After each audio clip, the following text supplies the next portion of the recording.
Владата на собранието му предложи измени на кривичниот законник со кои се намалуваат затворските казни за кривичното дело злоупотреба на службената положба и овластувања. Предложените законски измени на кривичниот законник се доставени во собранието со европско знаменце и веќе се ставени на дневен ред. Според предлогот, треба да се укинат одредбите од членот 353 за затворски казни од најмалку 3 и 5 години и место тоа да се воведе затворска казна од 1 до 4 години. Со одредување горна граница на можната затворска казна се отвара можност за уште едно побрзо застарување на делата, што веќе стана пракса во судските случаи со поранешните функционери.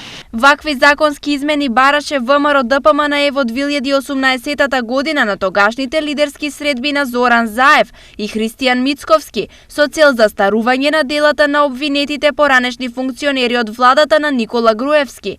Веќе следната 2019 година адвокатот на обвинетите Миле Јанакиевски и Никола Груевски неуспешно поднесе иницијатива до Уставниот суд за укинување или поништување на ставот 5 од членот 353 на кривичниот законник, кој се однесува на кривични дела при вршење јавни набавки или на штета на средствата на буџетот на Македонија, од јавните фондови или од други средства на државата.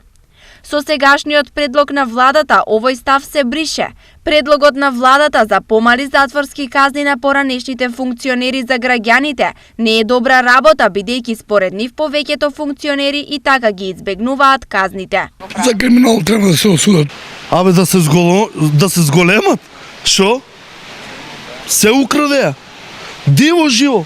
Плата нема ништо 350 евра. Подпишан на предложените законски измени е премиерот Димитар Ковачевски и во образложението се вели дека тие произлегуваат од Националната програма за усвојување на правото на Европската унија.